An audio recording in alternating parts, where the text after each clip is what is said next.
أجمعين. اللهم صل وسلم على سيدي وحبيبي وطبيبي قلبي وجسدي وروحي سيدي رسول الله محمد بن عبد الله الصادق الأمين وعلى آله وصحبه أجمعين. اللهم صل وسلم على سيدي وحبيبي وطبيبي قلبي وجسدي وروحي سيدي رسول الله محمد بن عبد الله الصادق الأمين وعلى آله وصحبه أجمعين. اللهم صل وسلم وبارك عليه وعلى آله. بسم الله الرحمن الرحيم. الفاتحة لله رسول الله صلى الله عليه وآله وأزواجه وذريته وأهل بيته ثم إلى أرواح أنبياء المرسلين والشهداء والصالحين وأئمة الشهداء والمسلمين عبد الله بن عيسى ويسلك المقدم محمد بن علي عليه ثم إلى أرواح سيدنا سيدنا بالأنفاس بن وقومة بن عبد الرحمن طه الشاعر بن القبارس ثم إلى أرواح سيدنا أنشاد وغاث عباد وبالله الله بن حداد أن الله يولد أجل في الجنة ويعيد عليهم من بركاتهم وأسرارهم وأنوارهم وعلومهم في الدين والدنيا والآخرة بالسر. الفاتحة. الشيطان الرجيم. بسم الله الرحمن الرحيم. الحمد لله رب العالمين الرحمن الرحيم مالك يوم الدين إياك نعبد وإياك نستعين اهدنا الصراط المستقيم صراط الذين أنعمت عليهم غير المغضوب عليهم ولا الضالين. آمين. Assalamualaikum warahmatullahi wabarakatuh. Waalaikumsalam. Alhamdulillah wassalatu wassalam ala rasulillah wa ala alihi wa man walah, amma ba'd. Segala puja dan puji kepada Allah, salawat serta salam kepada junjungan kita Nabi Muhammad sallallahu alaihi wasallam, para keluarga, sahabat, tabi'in serta seluruh umat yang selalu beristiqamah mengikuti sunnah-sunnahnya hingga yaumul qiyamah. Alhamdulillah, pada pagi hari ini kembali kita dapat bersilaturahim di tempat yang insyaallah penuh dengan rahmat serta berkah dari Allah Subhanahu wa taala untuk kembali meningkatkan iman dan takwa kita kepada Allah. Semoga apa yang kita lakukan ini mendapatkan keberkahan dan keridhaan dari Allah Subhanahu wa taala. Amin ya rabbal alamin. Di dalam Al-Qur'an surat Al-Baqarah 183 Allah Subhanahu wa taala berfirman, ya ayyuhalladzina amanu kutiba alaikumusiyam kama kutiba alal ladzina min qablikum la'allakum tattaqun. Di kesempatan pagi hari ini kita akan membahas ayat ini karena memang mungkin sebagian jamaah kita menyangka atau mengira kita sudah tawakufan, karena kemarin kita sebenarnya bukan acara tawakuf, itu salat dan nyawa. Tapi karena memang biasa sudah mendalam majelis kalau sudah di akhir-akhir terus bikin acara itu pasti tawakuf untuk penutupan, maka banyak sekali jamaah kita tidak datang hari ini, yaitu karena memang menyangka tadi, atau mungkin ada sebagian juga yang ziarah, yaitu baik ziarah kubro di Lembang sana atau kemarin juga ke Kalongan atau juga ziarah keluarga. Karena memang banyak kebiasaan tradisi orang-orang dulu kalau ketika menjelang Ramadan ini mereka berziarah bukan hanya kepada orang yang masih hidup, tapi juga menziarahi orang-orang yang sudah meninggal dunia dari keluarganya sebelum datang Ramadan. Dan ini semuanya insya Allah tidak datangnya kita tentunya tetap insya Allah dihitung ibadah semua oleh Allah Subhanahu wa taala. Oleh karena itu dalam kondisi seperti ini kita tidak baca kitab lagi Ad-Durar Al-Bahiyah. Insya Allah nanti kita akan lanjutkan. Begitu juga kitab Nasaih ini ya, agar supaya saudara kita yang tidak datang di hari ini tidak tertinggal karena bacaan yang biasa rutin kita baca. Tapi untuk mengisi waktu tetap kita akan mempelajari syariat Rasulullah SAW, dan di kesempatan pagi ini kita bahas surat Al-Baqarah 183, yaitu yang berbunyi tadi, ya ayyuhalladzina amanu kutiba alaikumusiyam kama kutiba alal ladzina min qablikum la'allakum tattaqun. Dikatakan di situ, ya ayyuhalladzina amanu, hai orang-orang yang beriman. Di sini Allah Subhanahu wa taala menggunakan kalimat ya ayyuhalladzina amanu, orang beriman. Ini menunjukkan bahwa ada sesuatu yang perlu kita lakukan atau perlu kita hindari. Karena memang di dalam perkataan Abdullah bin Mas'ud radhiyallahu an, beliau pernah mengatakan, "Idza sami'tum qaulallahi ta'ala ya ayyuhalladzina amanu fa'afrik sam'ak imma khairan fatu'mar bihi aw syarran fatunha anhu." Kata Abdullah bin Mas'ud, apabila kalian mendengar kalimat ya ayyuhalladzina amanu, ya orang beriman, fa'afrik sam'ak, maka kosongkan telingamu, pendengaranmu, maksudnya konsenlah. Karena pasti setelah kalimat ya ayyuhalladzina amanu itu pasti ada perintah suatu kebaikan yang kamu harus melakukannya, atau syarran, atau sebuah keburukan, larangan yang harus kamu jauhi. Setiap ada kalimat ya ayyuhalladzina amanu. Jadi kalau kita baca Quran, baca apapun, ketika ada kalimat ya ayyuhalladzina amanu, itu kan berbentuk panggilan, hai orang-orang yang beriman. Tidak mungkin Allah memanggil kita terus tidak ada sesuatu berita yang harus kita kerjakan atau kita tinggalkan. Pasti ada sesuatu yang penting. Seperti kita, ketika kita ada orang manggil kita, Pak, si Fulan, Bapak Fulan manggil kamu tuh, katanya penting. Nah, pasti ada sesuatu yang bakal disampaikan. Nggak mungkin dipanggil cuma untuk ngopi-ngopi doang.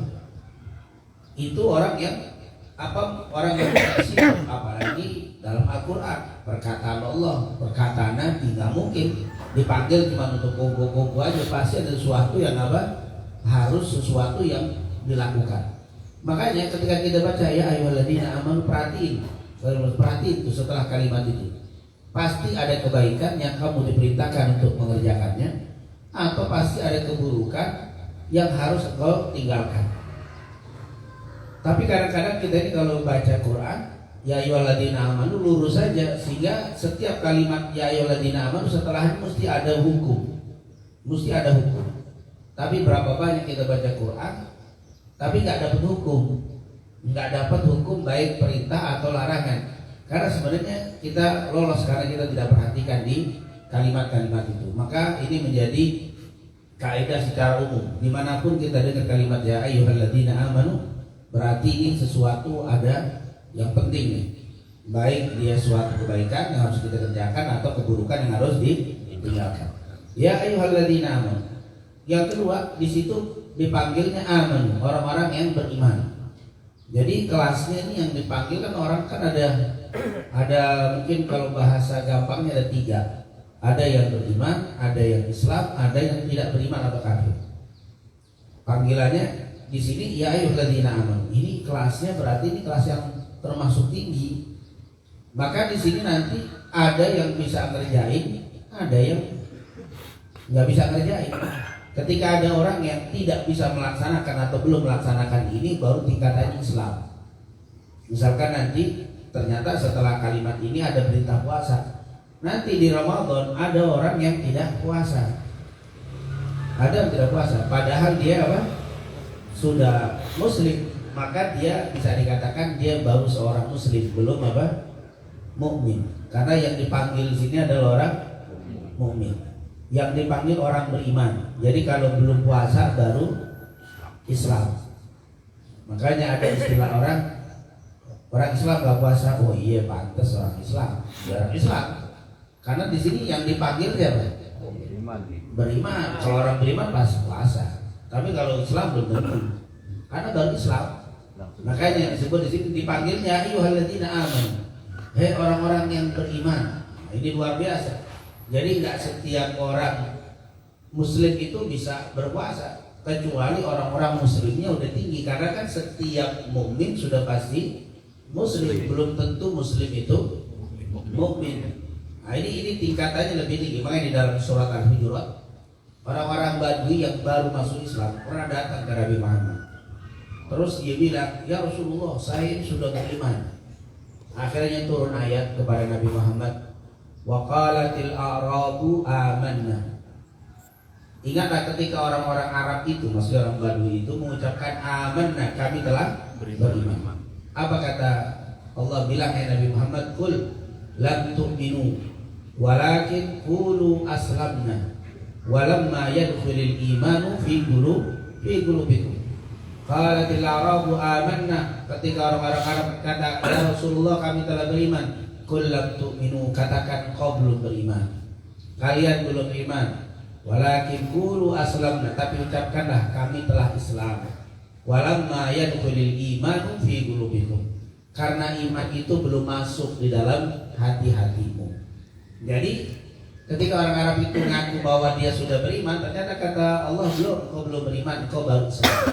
Berarti tidak setiap orang Islam itu beriman. Buktinya orang Arab ini ngaku beriman, ternyata ditolak, enggak, engkau masih Islam, engkau masuk baru Islam, belum beriman. Ini menunjukkan iman itu lebih tinggi.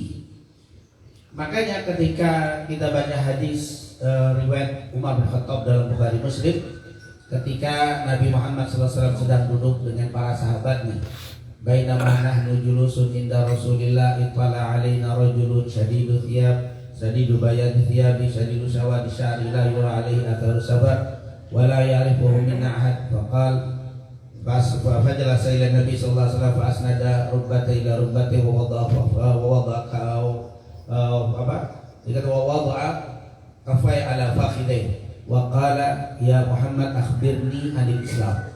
Wa qala al-Islam wa anta syahada la ilaha illallah wa anna Muhammadar Rasulullah wa iqamis shalah wa ita'iz zakah wa shaum Ramadan wa hajjil bait man istata'a ilaihi sabila. Qala sadaqta. Qala fa akhbirni anil iman.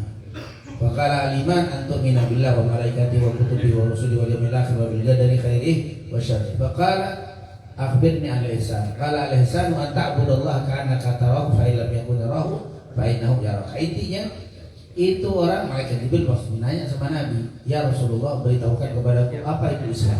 Maka Nabi menjawab Islam itu adalah syahadat, mendirikan sholat, puasa, zakat dan haji. Kemudian tanya lagi, apa itu iman? Iman itu adalah beriman kepada Allah, kepada malaikat, Rasul, kitab, hari kiamat, takdir, baik, dan baru ditanya ihsan. Berarti ini katanya Islam, iman, ihsan. Pertanyaan ketiga, mahwal ihsan. Apa itu ihsan? Ihsan ta'budallah ka'annaka tarahu fa illam takun tarahu fa innahu yarak. Itu ditanya tiga yang berbeda-beda. Pertama bertanya tentang Islam, yang kedua ditanya tentang iman, yang ketiga ditanya tentang ihsan. Nah, berarti di sini tingkatan orang itu di dalam beribadah ada Islam, iman, ihsan. Yang paling standar itu apa? Islam. Naik tingkatannya baru iman. Naik tingkatannya baru ihsan. Nah, yang dipanggil di sini adalah tingkatan iman. Kalau tingkatan iman, kalau orang muhsin udah pasti. Tapi kalau muslim belum tentu nih. Makanya di sini insya Allah kita termasuk dari orang-orang yang dipanggil oleh Allah. Amin. Yaitu dengan kalimat ya ayyuhalladzina. Kalau kita termasuk yang dipanggil, buktikan dengan cara berpuasa. Jadi kalau orang yang tidak berpuasa, berarti memang kemarin waktu dipanggil ya ayyuhalladzina amanu enggak masuk. Makanya dia cuek aja. Karena dia merasa dia enggak kena panggilan.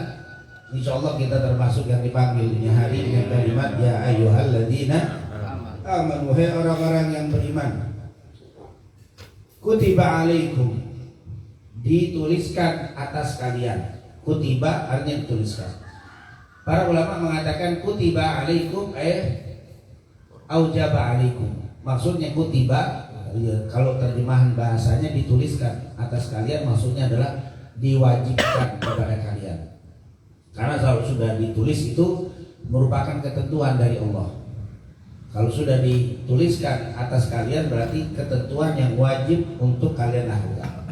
Sama dengan kalimat wa qadha rabbuka alla ta'budu illa wa qadha, dan telah ditentukan oleh Allah untuk kalian untuk tidak menyembah kecuali Allah. Wa qadha rabbuka alla ta'budu illa iyyah, dan Allah telah menentukan kepada kalian untuk tidak menyembah kecuali hanya kepadanya. Nah, qadha di sini sama. walaupun ketentuan maksudnya adalah kutiba, maksudnya aujaba, yaitu yang diwajibkan. Artinya telah diwajibkan untuk kalian, telah difardukan untuk kalian, telah ditetapkan untuk kalian. Jadi di sini menunjukkan bahwa siapa yang mengingkari puasa Ramadan dengan mengatakan puasa itu tidak wajib, berarti dia dikatakan oleh para ulama bisa kafir. Kenapa? Karena dia menentang apa yang sudah dikatakan kutiba alaikum. Di sini Allah bilang kutiba alaikum, diwajibkan kepada kalian. Dia bilang nggak wajib. Berarti dia apa? Mengingkari ketetapan yang Allah sudah tetapkan. Makanya orang yang tidak puasa itu ada dua macam. Yang pertama kafir, yang kedua tidak kafir tapi melakukan dosa besar. Yang kafir siapa? Yang mengingkari kewajibannya. Kenapa Anda tidak puasa? Puasa nggak wajib, nggak ada kewajiban puasa Ramadan, dia bilang. Maka kita bawain ayat surat Al-Baqarah 183 ini. Ya ayyuhalladzina amanu kutiba alaikum. Kutiba alaikum itu apa? Dituliskan atas kalian, ay aujaba alaikum, berarti kali ini wajib. Wah, dia masih ngeyel juga nggak mau. Ayat itu sudah jelas, mengingkari ayat yang sudah jelas ini bisa jadi apa? Kafir. Karena di situ nggak ada perlu penafsiran yang canggih. Wah, ini perlu pendalaman yang dalam baru ngerti maknanya, nggak perlu. Kita langsung baca aja tahu. Bahkan mungkin baca buku terjemah juga ada tuh. Kayak orang-orang yang beriman diwajibkan kepada kalian berpuasa. Itu kan ada tuh. Ya ayyuhalladzina amanu kutiba alaikum, sebagaimana telah diwajibkan kepada orang-orang sebelum kalian agar kalian menjadi orang yang bertakwa. Itu udah jelas. Maka di sini orang yang tidak puasa karena mengingkari maka kafir. Atau orang yang berpuasa tapi mengingkari kewajibannya kafir juga. Kenapa Anda puasa? Saya puasa ini cuma sehat aja, biar untuk kesehatan, bukan karena kewajiban. Kamu sudah wajib kan? Enggak. Saya puasa bukan karena kewajiban, tapi saya karena apa? Saya kafir itu. Walaupun dia apa? Walaupun dia puasa karena mengingkari hukumnya. Karena termasuk di dalam hadis-hadis seringkali Rasulullah mengingatkan, yaitu menghalalkan apa yang diharamkan Allah atau mengharamkan apa yang dihalalkan Allah. Hukum saja bisa kafir dirubah, apalagi apa? Ayat Al-Quran yang jelas seperti ini diingkari. Nah, ini tentunya jenis orang yang tidak puasa. Yang pertama kafir karena mengingkari kewajibannya. Yang kedua dosa besar. Siapa itu? Orang yang orang yang tidak puasa. Kalau yang tadi tidak puasa karena ingkar kewajibannya, yang ini tidak puasa karena males. Kenapa dong puasa? Musim panas, ntar aja deh kalau musim dingin. Nah, berarti dia nggak mau apa? Nggak mau kehausan. Kenapa tuh nggak puasa? Mana harus keliling-keliling, kerjaan banyak. Jadi tidak apa? Tidak puasa. Pokoknya alasan-alasan yang apa? Yang tidak diperbolehkan untuk tidak puasa, seperti lain nanti kalau musafir, sakit, itu lain. Ini enggak, dia tidak sakit, tidak musafir, tidak puasa, maka ini adalah orang yang hukumnya melakukan dosa besar. Jadi puasa itu diperbolehkan untuk tidak puasa dengan alasan yang pertama, faman kana minkum maridun, yaitu yang pergi yang lagi sakit, au ala safari, atau dalam keadaan apa? Safar, pergi jauh, atau belum balik, itu nggak wajib, atau gila kok nggak kena taklif, nggak kena hukum apa. Jadi kalau ada orang yang nggak puasa, berarti boleh jadi dia itu sakit. Kalau nggak sakit berarti dia musafir kan. Nah, jadi orang musafir. Kalau juga nggak musafir berarti dia belum. Kalau nggak juga berarti gila dia. Karena itu aja yang diperbolehkan, selain itu nggak ada. Apa selain itu yang diperbolehkan? Perempuan haid tentunya, haid dan nifas itu tidak diperbolehkan. Jadi alhamdulillah ini merupakan ketetapan langsung dari Allah Subhanahu wa taala. Jadi orang yang tidak puasa itu bisa kafir, bisa dosa besar. Nah, tentunya kalau ada udzur syar'i tentunya tidak kena hukum. Ini kalau tidak ada hukum. Maksud tidak ada hukum syar'i yang boleh meninggalkan puasa, dia tidak puasa.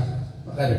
Kalau dia meyakininya tapi tidak mau kehausan, tidak mau merasakan lapar, akhirnya dia kena melakukan dosa besar. Tapi kalau dia tidak meyakininya sebagai kewajiban, maka bisa menjadi kafir. Kenapa kafir? Dari sini kalimat kutiba alaikum, aujaba alaikum, diwajibkan untuk kalian.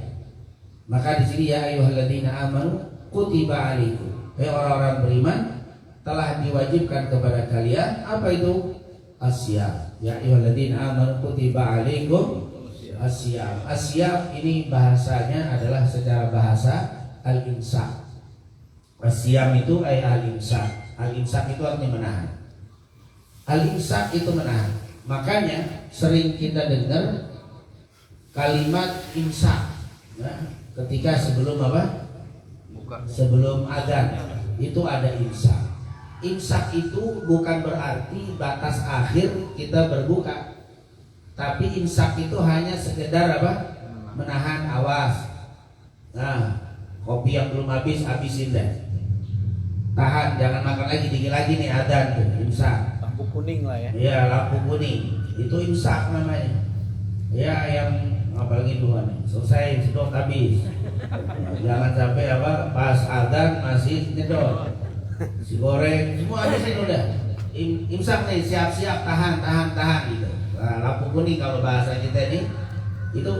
Makanya ada yang meyakini imsak itu batas akhir bersahur. Itu salah. Batas akhir sahur itu kapan? Adzan subuh. Itu batas akhir sahur. Lalu apakah imsak ini bid'ah? Karena ada juga yang membid'ahkan imsak. Bid'ah. Makanya ada sekarang jadwal. Kalau dulu kan ada jadwal imsak jam sekian, subuh sekian. Itu imsak dicoret, ini bid'ahnya. Zaman Nabi nggak ada. Zaman Nabi ya dari subuh. Sebenarnya memang tidak ada zaman Nabi imsak. Cuma imsak itu bahasa kita itu ikhtiyat, hati-hati. Kalau bisa pas imsak itu udah sikat gigi, udah bersih deh itu, udah gak apa. Nah, itu masih diperboleh. Dan istilah imsak kalau dibilang bid'ah, ya bukan karena yang bid'ah dianggap bid'ah itu karena menganggap imsak itu adalah akhir daripada apa? Bersahur. Itu memang nggak bisa. Akhir sahur itu adalah adzan. Tapi kalau imsak sebagai isyarat, sebagai figi itu boleh. Karena untuk menjaga ikhtiyat, untuk menjaga-jaga. Kan sering kita dengar hadis, hingga kebablasan. Innal halala bayyinun wa innal harama innal halala bayyinun wa innal harama bayyinun wa bainahuma umurun mustabihat. Dikatakan ala likulli malikin hima. Sesungguhnya yang halal itu jelas, yang haram itu jelas. Di antara yang haram dan yang halal ini ada apa? Subhat. Dikatakan di hadis itu hadis panjang. Ala likulli malikin hima. Bukankah setiap pemilik atau raja itu punya batasan? Itu punya batasan. Jadi ini rumah kita, ini rumah orang. Ini di antara rumah kita, tanah kita dengan rumah orang ini ada perbatasan. Nah ini hima namanya apa? Ala likulli malikin hima, ada batasannya, ada pasbat. Maka orang yang menghindari batasan ini supaya selamat, jauh-jauhan dikit deh. Kalau bahasa zaman dulu ini tanah kosong, banyak rumput, ini ada pagar batasan tanah kita ke tanah orang. Kalau bawa kambing, jangan dekat-dekat sini, bawa kasih makan di sini, biar makan dari rumput kita beneran. Kalau dekat-dekat sini khawatir apa?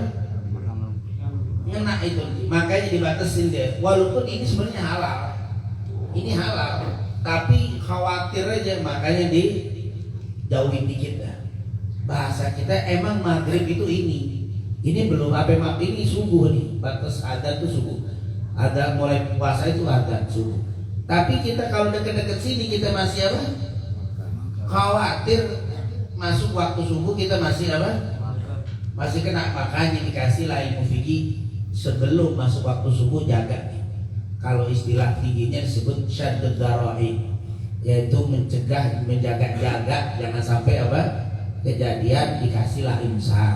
Imsak itu jadi bukan yang berarti imsak itu mulai selama puasanya, bukan juga tidak bisa juga dikatakan bid'ah, karena itu adalah hukum supaya kita jaga-jaga, namanya syaddud daraib, mencegah supaya nggak sampai kejadian dikasih jedah dikit-dikit.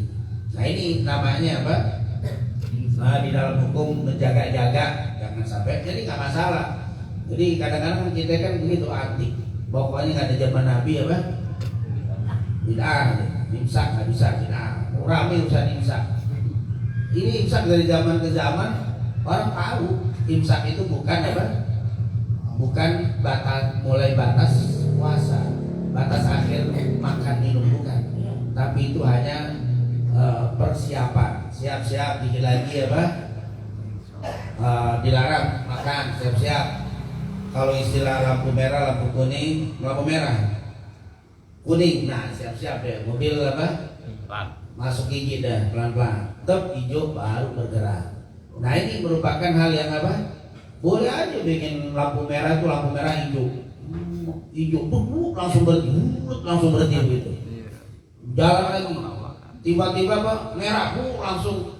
Nggak bisa begitu. Bisa sih, akhirnya cepat rusak ke masjid. Kenapa? Karena remnya juga apa? Mendadak. Kalau yang remnya pakem cepet tangannya, kalau enggak berubah lewat apa? Tabrakan mulu. Nah begitu juga ini. Nah kalau nggak ada imsak nih kadang-kadang bablas. Kan sekarang kita bikin aja alarm jam, misalkan subuhnya jam 5, udah aja jam 5 kurang 10 bunyi tet, udah gak usah pakai imsak. Itu namanya imsak juga. Antum bikin alarm itu namanya apa? Imsak. Zaman Nabi juga bid'ah juga itu. Saya suka pakai imsak, misalkan saya cuma pakai alarm aja. Jadi 10 menit sebelum apa? Sebelum adzan saya nyalain, itu imsak namanya, cuma imsak. Imsak ini begitu, itu imsak itu namanya. Itu adalah menjaga. Sebenarnya bukan sesuatu yang apa? Apalagi kan zaman Nabi dulu nggak ada yang namanya jam. Kalau sekarang kita ada jam, zaman dulu nggak ada jam. Karena ini bermain waktu, bermain dengan jam sebenarnya itu kalau kita bid'ahkan berat juga. Antum juga salat tahajud pakai alarm tuh bid'ah juga. Jam 2:30, jam 4 dinyalain. Dalil dari mana tuh? Bahkan bisa-bisa musyrik antumnya. Kenapa mengandalkan jam bangunnya? Mestinya mengandalkan apa? Allah, tidak mengandalkan jam. Enggak, itu kan alat bantu ya. Sama imsak itu alat bantu. Bahasa kita apa? Imsak itu membantu kita untuk siap-siap mulai apa? Nah ini namanya siam. Asyam al-imsak. Al-imsak menahan. Dari segi istilah, al-imsaku anil mufattirati min tulu'il fajri ila ghurubi syamsi, yaitu apa? Puasa itu adalah al-imsak, menahan, minal mufattirat, dari hal-hal yang membatalkan puasa, baik makan, minum itu minal mufattirat, yaitu makan, minum, berhubungan suami istri, atau melakukan hal-hal yang bisa membatalkan puasa. Jadi menahan, yaitu al-imsak anil mufattirat min tulu'il fajri, dari terbitnya, dari waktu fajar, waktu subuh, ila ghurubi syamsi, sampai terbenamnya matahari. Itu namanya imsak. Jadi imsak artinya menahan dari segi bahasa, tapi dari segi istilah menahan dari hal-hal yang membatalkan puasa, dari terbit waktu fajar sampai terbenam waktu matahari. Waktu terbenam sampai terbenamnya matahari, itu namanya puasa. Jadi apapun al-imsak adil mufattirat, apapun yang membatalkan. Jadi kita harus tahu tuh apapun yang membatalkan itu apa saja. Jangan sampai kita tidak tahu apa yang membatalkan puasa. Nanti makan itu jelas membatalkan puasa, minum membatalkan puasa, dan hal-hal yang dinamakan makan dan minum itu juga membatalkan puasa. Seperti syurbud dukhan. Ya, syurbu itu kan, ad-dukhan itu apa? Asap asli. Tapi di situ ada syurbud dukhan. Kalau orang menyebut rokok itu disebut syurbu. Berarti syurbu itu artinya apa? Minum. Nah, syurbud dukhan berarti minum. Berarti antum rokok seperti apa? Minum. Jangan tiba-tiba di popon cari tuhur rokok.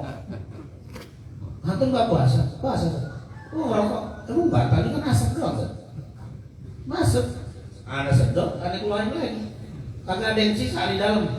Keluar, ada yang dari kuping, dari hidung keluar, nggak ada sisanya, selesai udah. Masa batal? Kan cuma asap doang.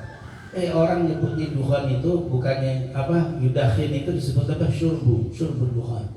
Itu hitungannya batal, itu sepakat. Ijma sudah nggak ada perbedaan. Ada nggak zaman Nabi? Nah ini ribet urusan. Ada nggak yang membatalkan zaman Nabi? Ya kalau antum zaman Nabi nggak ada. Ada nggak zaman Nabi rokok? Enggak, katanya ada. Kata Nabi pernah bilang rokok itu dari kencing setan. Itu hadisnya nggak tahu dari mana itu hadis. Rokok itu dari kencing apa? Kencing setan. Jadi kalau yang merokok berarti apa?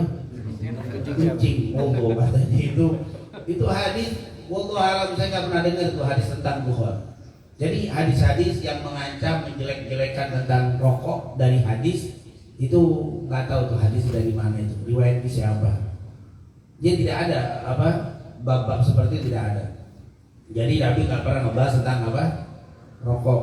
Jadi ketika membahas itu walaupun tidak ada zaman Nabi, tapi ulama karena hukum itu bukan hanya Quran hadis, ada nanti ijma.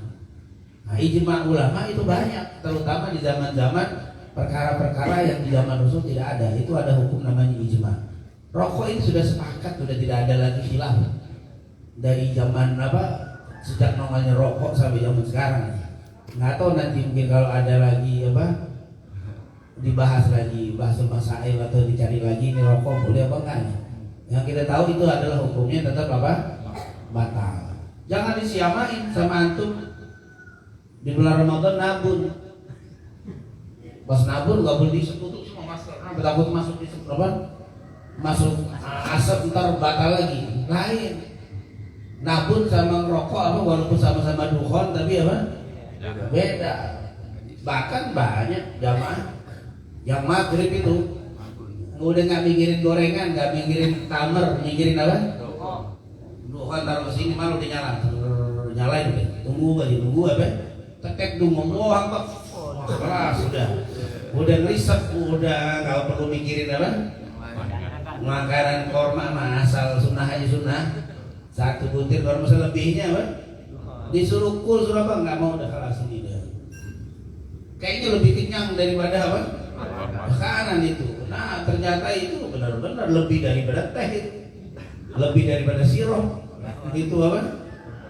Ya itu bagi orang yang ngerokok. Saya nggak ngerokok, jadi mungkin yang ngerokok tahu kan rasanya. Lebih enak minum apa rokok daripada apa? Mau sirup dikasih buka sirup apa tapi nggak boleh ngerokok. Waduh nggak, mereka nggak mau bisa. Asal ngerokok sebagai sirup katanya. Itu yang apa? Ternyata itu harus tahu. Mufattirah yang membatalkan itu harus tahu. Jangan sampai kita tidak mengerti dalam bab-bab seperti inilah pentingnya kita belajar rutin juga setiap Jumat itu salah satunya insya Allah menjadi bekal kita untuk masuk di bulan Ramadan. Ya ayyuhalladzina amanu kutiba alaikumusiyam kama kutiba alal ladzina min qablikum, sebagaimana diwajibkan kepada orang sebelum kalian. Jadi Ramadan ini bukan orang apa pertama yang puasa itu adalah kita, bukan. Orang yang puasa itu bukan kita yang pertama. Sebelum kita telah nyata sudah ada kewajiban apa? Berpuasa. Baik dari zaman Nabi semuanya ada puasa. Tidak ada nabi yang tidak puasa. Semua nabi berpuasa. Dan kaumnya seperti Bani Israil, zaman Nabi Ibrahim, semuanya pada puasa. Dan kaum mereka juga berpuasa. Jadi bukan kita orang yang pertama. Jadi kalau antum merasa tersiksa karena merasa kok kita ada kewajiban puasa, sebelum antum juga sudah ada puasa. Dan tidak ada yang ngeluh, yang tidak ada yang apa merasa dibebani. Kalau memang antum sendiri boleh jadi, karena memang hikmah disebutkan diwajibkan kepada kalian puasa sebagaimana orang-orang terdahulu diwajibkan, itu mengurangi beban.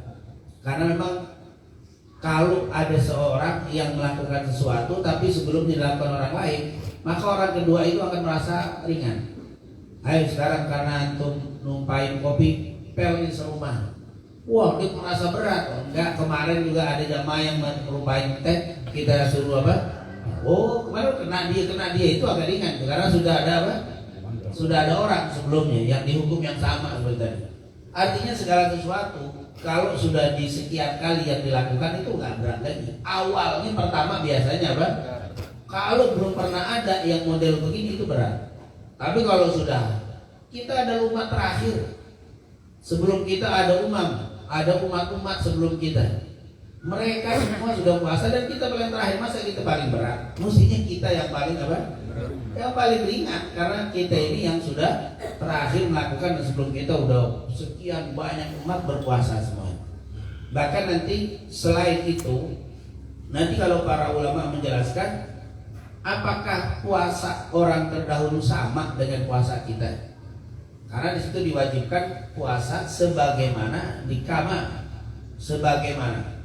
Apakah kata-kata sebagaimana itu sama persis dari segi waktunya, dari segi tata caranya, dari segi hal-hal yang lain apakah sama? Biasanya kalimat kama itu seperti artinya persis, tapi ternyata tidak.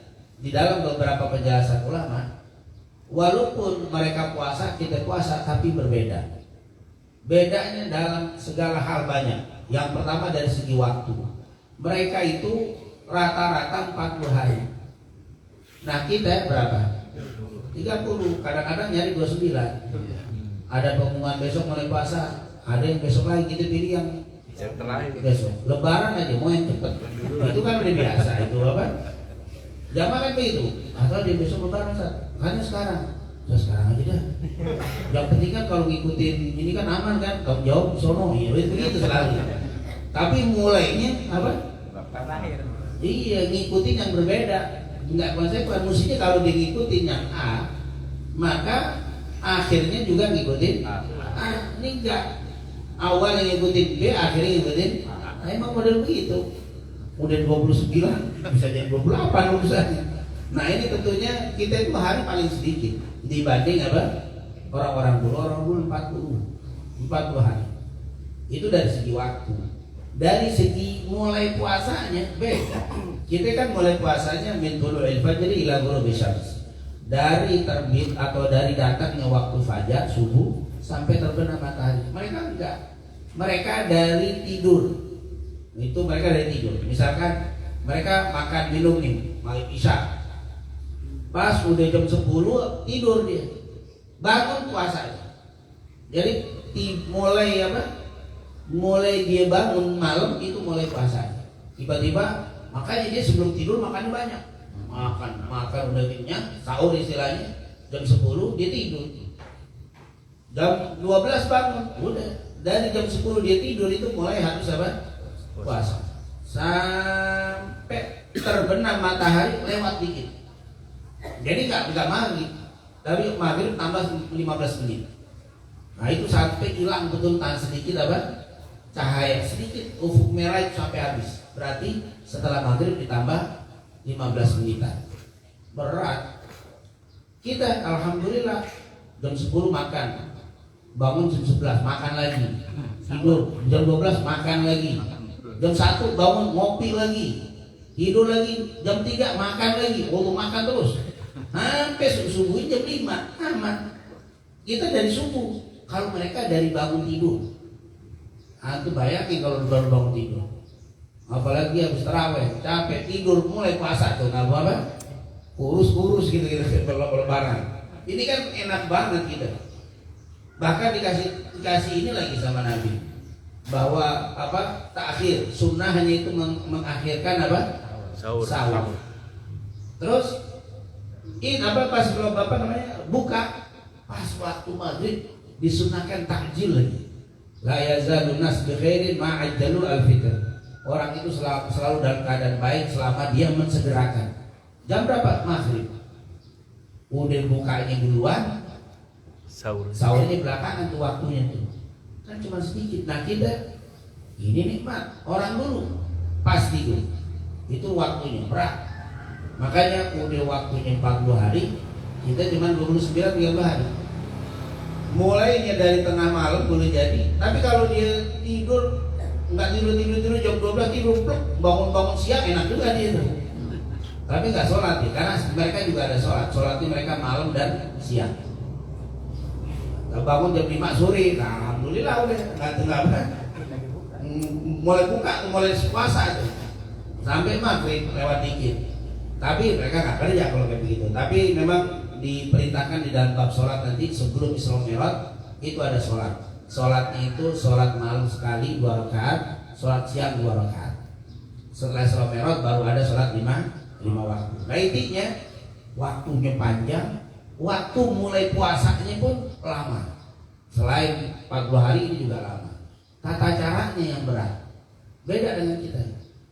Dijelaskan oleh para ulama di antara tata caranya yang pertama, mereka tidak boleh berhubungan suami istri sebulan penuh atau 40 hari full.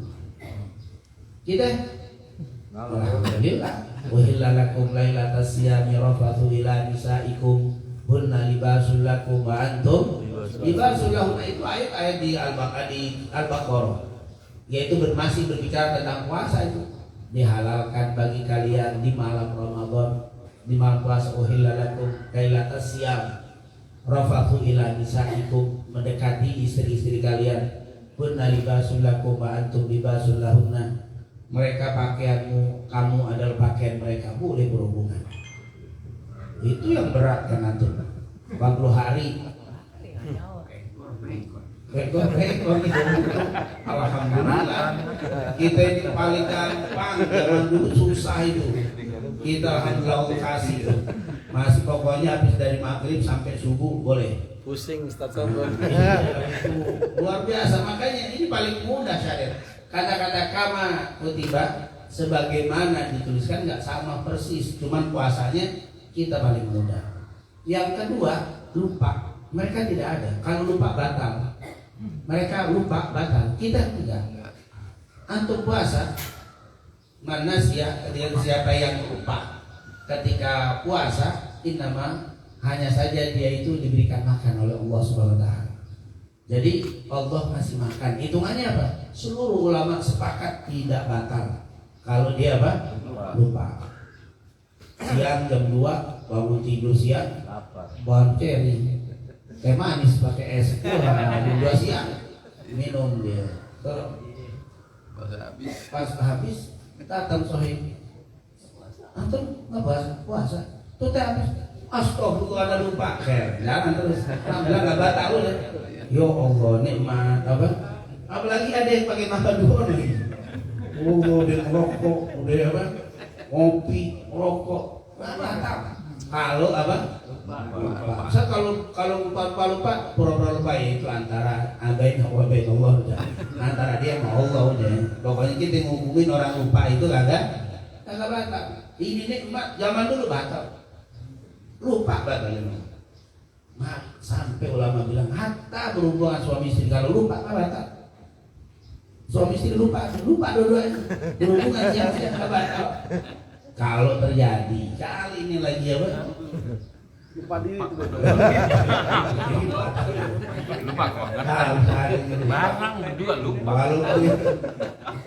Walaupun kayak gini nggak mungkin ya masa lupa duluan. Jarang. Ya seandainya kita bicara fikih itu begitu. Fikih itu lupa. Namanya lupa. Begitulah hebatnya syariat Rasulullah Sallallahu Alaihi Wasallam. Banyak hukum-hukum yang jauh. Umat terdahulu kita kalau gaya dulu nggak bisa puasa. Makanya kalau kita tahu perbedaan puasa orang dulu dengan puasa sekarang, ya Allah enak banget nih puasa. Belum lagi dikasih ada Lailatul Qadar, dia nggak ada Lailatul Qadar. Karena Lailatul Qadar itu kan turun berkaitan dengan turunnya Al-Quran. Inna anzalnahu fi. Nah turunnya Quran kan baru ada masa Rasul. Berarti Lailatul Qadar zaman dulu nggak ada. Ini luar biasa. Terus kita ada sholat tarawih, qiyamul lail, mereka nggak ada. Man qama ramadhana imanan wa ihtisaban ghufira lahu ma taqaddama min dzambi. Itu hanya ada pada umat Nabi Muhammad sallallahu alaihi wasallam. Yang dikatakan apa wasumtuhu tasbih wa du'a'uhu mustajaba wa itu amalu mudha'af dan seterusnya nggak ada di zaman dulu. Ini luar biasa hebatnya apa? Puasa di bulan Ramadan. Oleh karena itu ini merupakan kenikmatan yang sangat besar.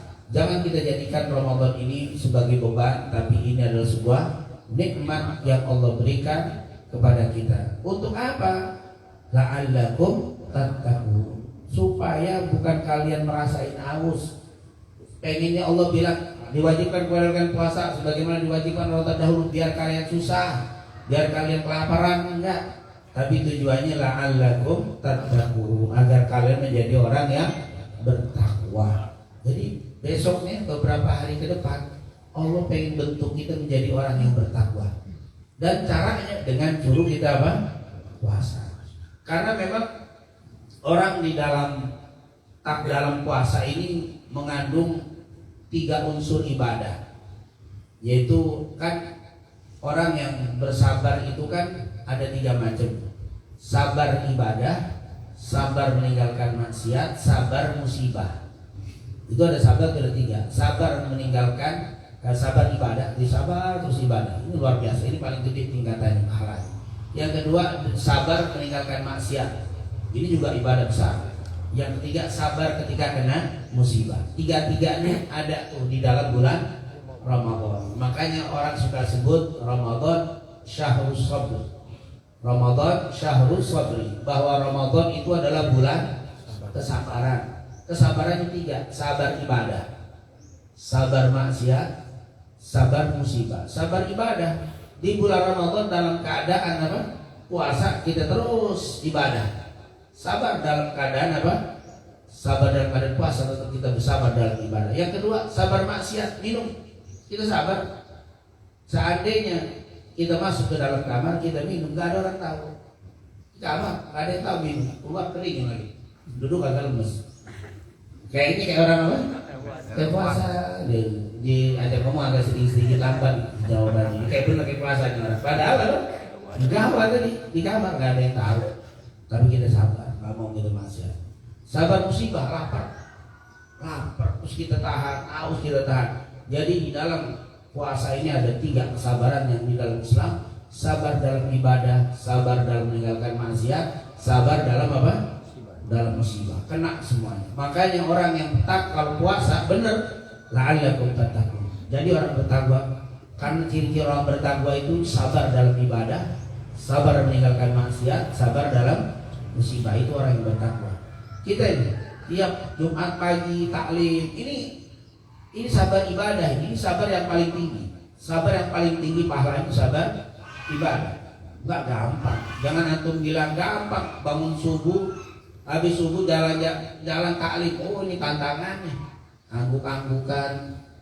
Jalan sebelum jalan apa lagi? Tapi kalau dia terbiasa enteng aja. Tapi kalau baru kaki kayak digandolin, kayak dirantai berapa kilo itu apa? Jalannya berat. Duduk aja. Di sini udah digandolin berapa ya? Tapi kalau sudah terbiasa, nah ini sabar ibadah. Tiap hari sholat 5 waktu, rutin subuh ngantuk. Ya Allah, kita bangun karena kewajiban, kita bangun terus. Ini sabar namanya. Sabar dalam ibadah itu yang paling tinggi derajat. Yang kedua, sabar meninggalkan maksiat. Itu juga tinggi. Nomor 2, mungkin kalau dinilai sabar dalam meninggalkan maksiat itu 75. Pahalanya kalau hitung-hitungan. Sabar ibadah 100. Sabar musibah itu 50. Kenapa? Karena dia lebih ringan. Lebih ringan kenapa? Ya sebenarnya nggak sabar juga tetap aja musibah kena. Ini orang kepentok pintu, lalanya benjol. Sabar tetap benjol, nggak sabar tetap benjol. Makanya itu ringan sebenarnya. Kalau kejedot kagak sabar juga kan kebangetan. Kamu mau ngapain nggak sabar? Emang kalau nggak sabar kempes, benjolnya langsung kempes gitu. Kalau sabar tambah gede kan nggak juga. Ya udah mendingan sabar. Jadi istilahnya nggak ada apa? Pilihan, nggak ada pilihan. Makanya dia ringan pahalanya. Nabi Yusuf alaihissalam ketika dilempar di dalam sumur oleh saudara-saudaranya, dia sabar. Itu pahalanya gede.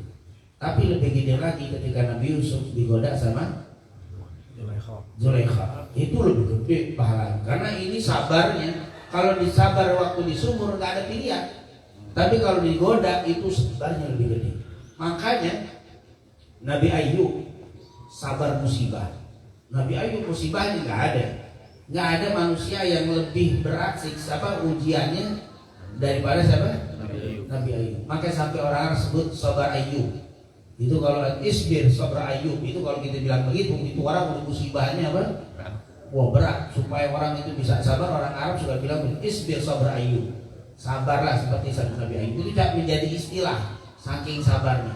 Tapi kenapa dia nggak masuk ke dalam ulul azmi? Padahal ulul azmi itu terkenal sabarnya. Beda, karena sabar Nabi Ayub sabar musibah. Tapi ulul azmi sabar di dalam berdakwah. Makanya dakwah itu ibadah, maka sabar ibadah itu lebih besar tingkatannya. Nabi Ibrahim, Musa, Isa, Nabi Ibrahim, Nabi Nuh ya.